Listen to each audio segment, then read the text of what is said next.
Fox 8 presents Life Beyond Katrina, the big comeback. 10 years ago, lives in Louisiana were changed forever, as was the sporting landscape here in Southeast Louisiana. Good evening, everyone. I'm Juan Kincaid. Over the next 30 minutes, we're going to tell you 4 different stories of survival and prosperity. Back in 2005, the Dome was the symbol of survival during the storm. But just 3 days prior to Katrina hitting New Orleans, the Saints played a preseason game against the Baltimore Ravens. No one knew it then, but that was the beginning of a very nomadic 2005 season for the Black and Gold. On February 7, 2010, the NFL's most exclusive club had its doors kicked in. It only took 4 decades for wait until next year to finally arrive for the New Orleans Saints. Winning Super Bowl 44 meant the Black and Gold had finally arrived.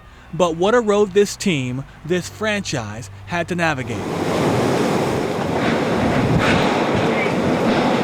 When Hurricane Katrina rolled into town on August 29, 2005, the Saints had already rolled out, headed west, first to San Jose, California, later setting up shop in San Antonio.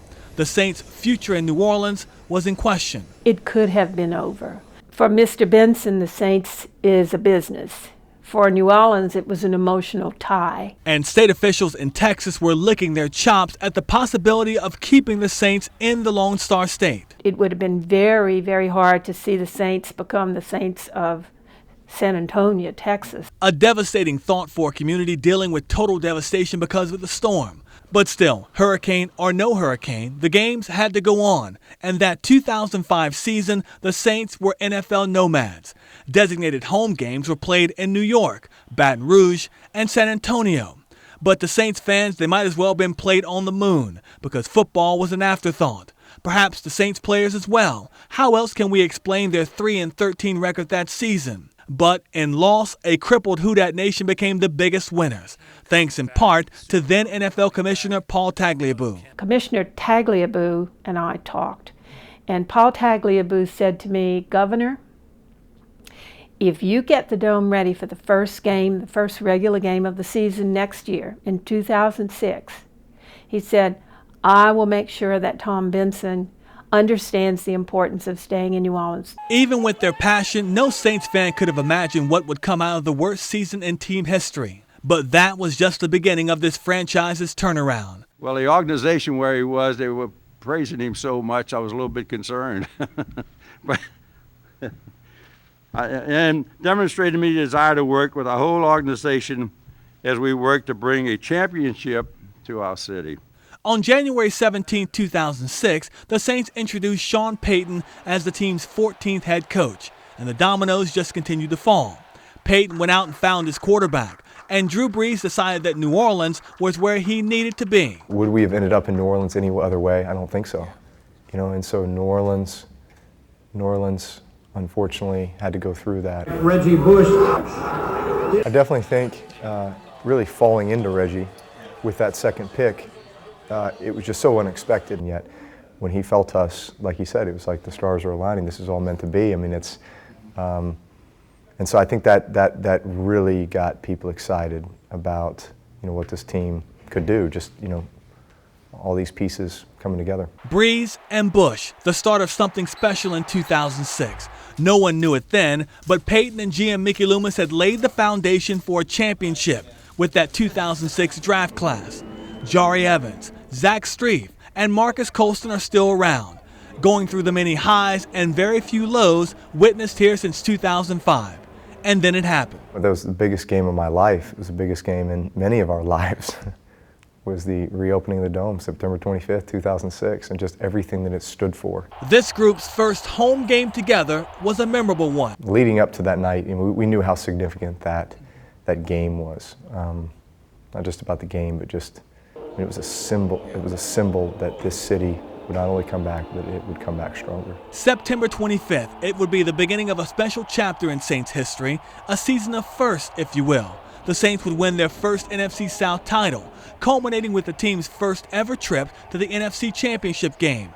And it all started with Steve Gleason setting the tone. Look out, right through! A kick block by Steve Gleason! And I'll tell you this, the minute that Steve Gleason blocked that punt, I mean, that is a sound that will live forever in the hearts and minds of so many people, not just the people that were there, but the people watching on TV. And that was, from that moment on, we knew, number one, there is no way we're losing this game. But number two, we're going to come back stronger than ever. Gleason was Superman without the cape, and expectations for this franchise were now through the roof. No longer was just getting to the playoffs the goal. Not with Breeze and Bush leading the way. Saints fans had drank from the victory fountain, and they were still thirsty. 3 years later, their thirst for a championship was about to be quenched. A franchise record 13-0 start to the season. The Saints won the division, won playoff games against Arizona and Minnesota, and capped off the season with a Super Bowl 44 win against Peyton Manning and the Indianapolis Colts. It's picked off! It's picked off! It's Tracy Porter again! He's running free! He's going to go all the way! Hand outstretched! It is a Saint touchdown! What a run for this franchise, and what a life-changing moment for a fan base that had waited so long for this moment. The perfect end to the most magical season in team history. The Saints had finally come full circle as a franchise. From playoff wannabes to postseason regulars, 2009 was the beginning of 3 straight trips to the playoffs for the Saints. And along for the ride, the entire time, the Who Dat Nation. Their heroes had done their part in helping to revive a community that was slowly but surely coming back. For decades, the Saints were an NFL laughingstock. The Brown Bags bared witness to that. Now, all this team accepts is winning. All this fan base will tolerate is a championship or bust mentality. It's why the two are perfect for each other. For a short period of time, the Saints had taken over the title America's team. But for over 40 years, they've proudly accepted the responsibility of being our state's greatest sports heroes. Breeze, Colston, Evans, Streif, it began with them. Cooks, Lewis, Bro, it continues with them, the new breed of cape wearers. And their shoulders have quite a lot to bear.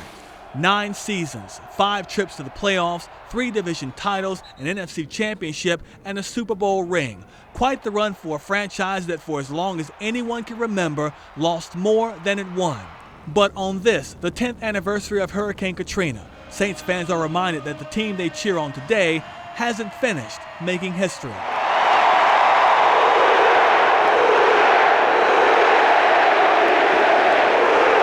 Still to come, the Superdome's resurrection. From shelter of last resort to a house full of excitement and emotion, the Dome has come a long way in a decade. That story when our special Life Beyond Katrina, The Big Comeback, continues.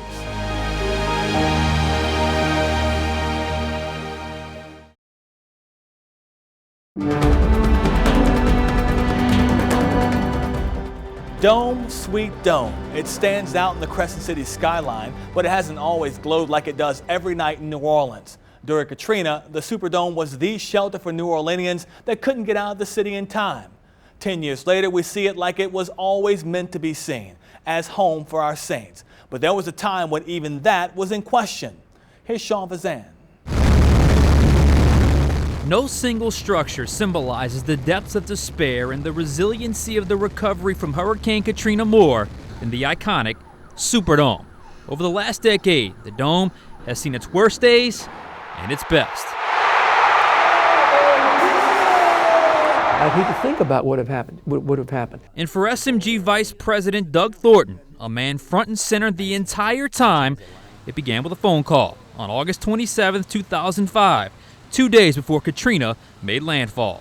We got the call and they asked if we could open it the next day. And I said, you got to give us at least until noon on Sunday because we've got to get in position. The crowds swelled, but remained peaceful, even as the power went out and the generators kicked on.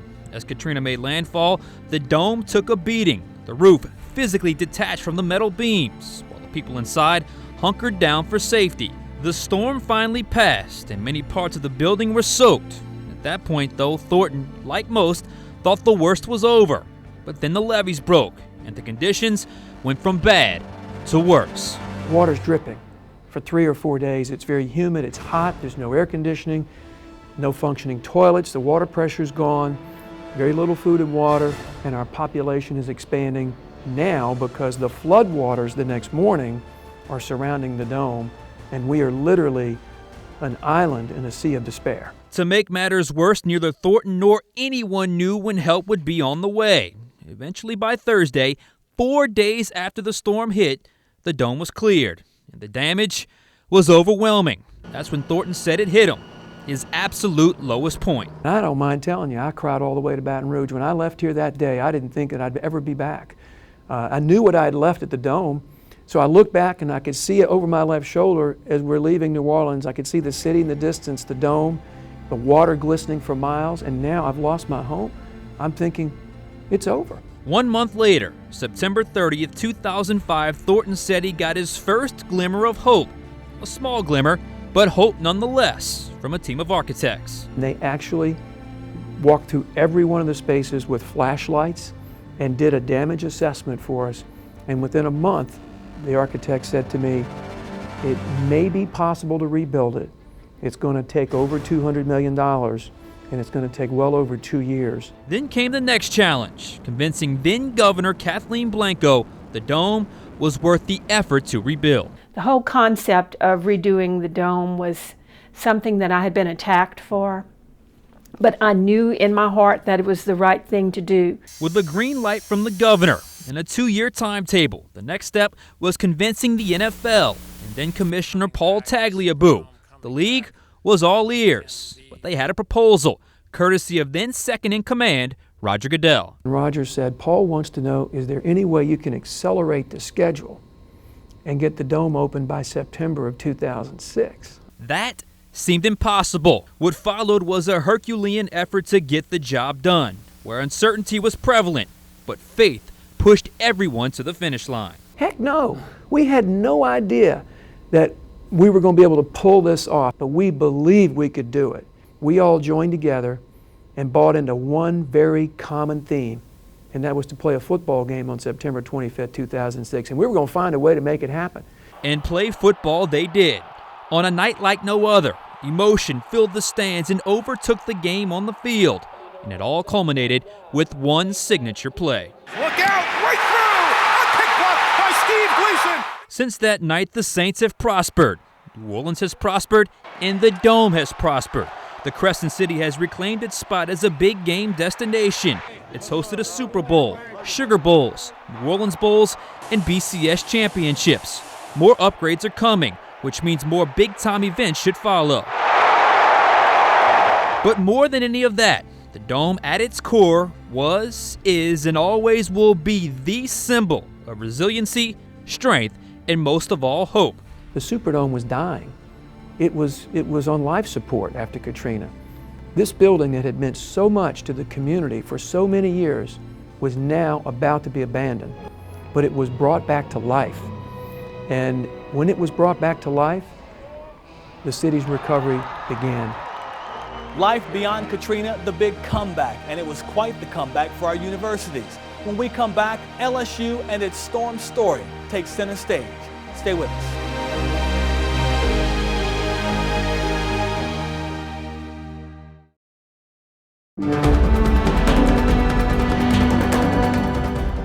Imagine just taking over a major college football program and all of a sudden the storm of all storms comes crashing in. It was quite the welcome to Louisiana for LSU head coach Les Miles, whose first game at the helm was disrupted by Hurricane Katrina. Now 10 years later, Coach Miles still finds it difficult to relive the past. Here's Chad Sabady.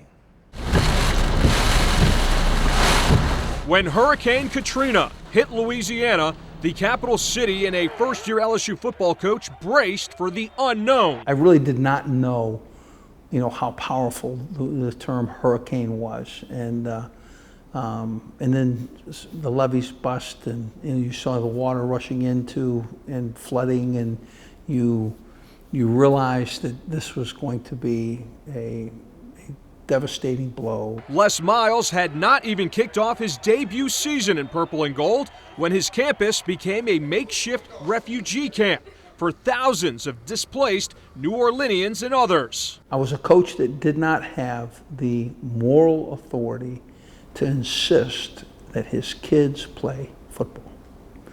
I mean, there was, families that were out of touch, in the city, not heard from their mom or dad, not heard from their son, that was on our campus. And I had to ask my team, I said, okay, guys, this is a tough one. I can't insist that you just turn your back on what is a natural disaster. Current LSU star Leonard Fournette, a New Orleans native, experienced the devastation of Katrina firsthand. Dead bodies in the water, people getting robbed, in the stores looting, trying to survive. It happened when I was young, at a young age. And just knowing what I went through, it made everybody from Louisiana, especially from New Orleans, stronger. Miles witnessed the start of a historic healing and recovery process. I think when you experience things like that, it kind of galvanizes you and your family in with the people that you share time with. I think it's where we became Louisiana.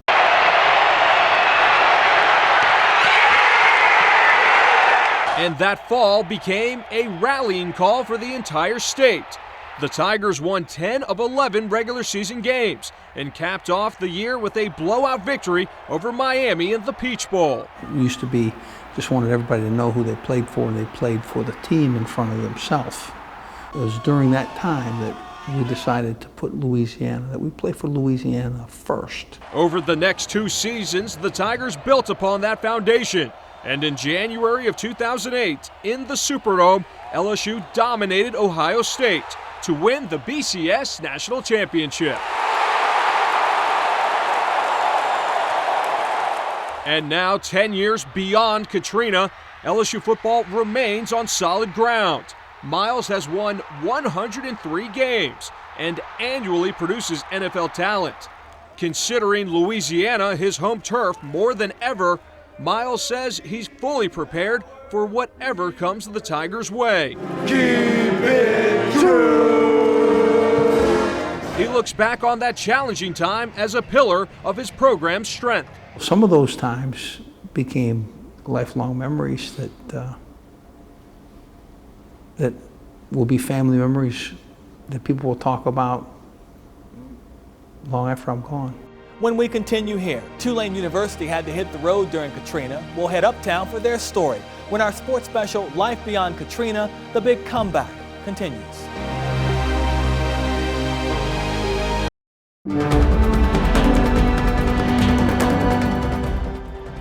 Finally tonight, Hurricane Katrina displaced the Tulane athletic program more so than any other school. From North Louisiana to South Texas, 4 different universities opened their doors to Green Wave athletes. Rob Krieger has Tulane's story of perseverance during the storm. Juggling life as a student athlete isn't always a perfect spiral. Through practice, training, game day, and of course class, it's hard to catch your breath.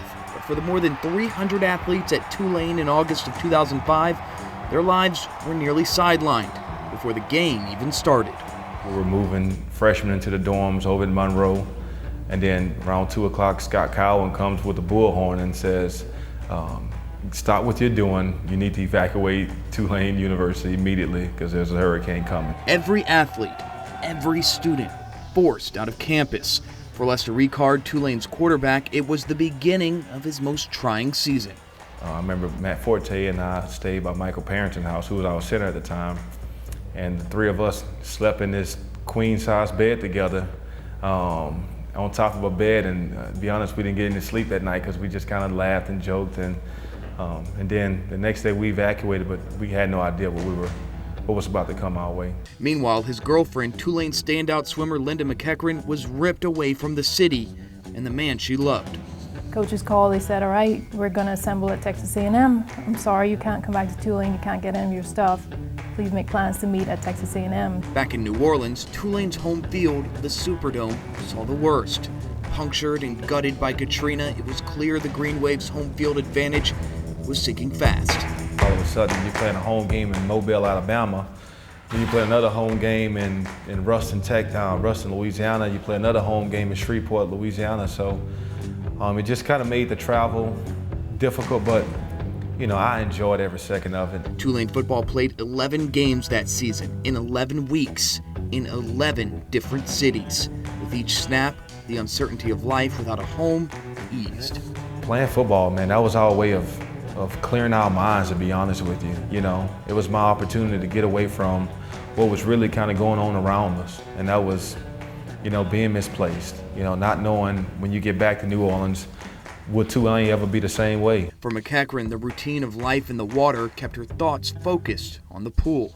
Having a schedule and having a program and having some kind of structure helped once we got there, and we were all kind of going through the same motions, the same schedule, so it got better after a while. It got better, but it never got easy for any Tulane athlete that season. That's why the university made the unprecedented move to induct every single Tulane athlete during the 2005-2006 season into the Hall of Fame.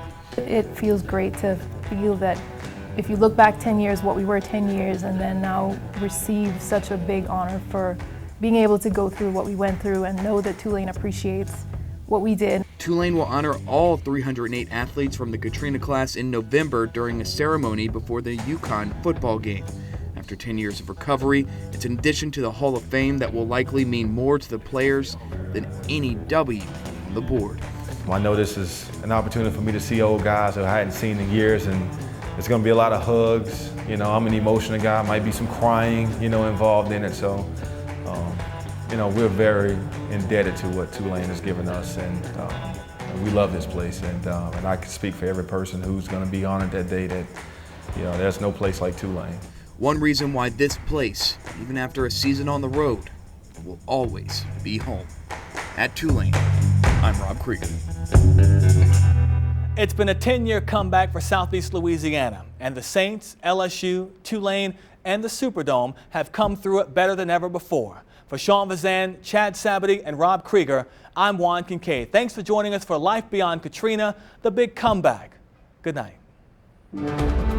This has been Life Beyond Katrina, the big comeback.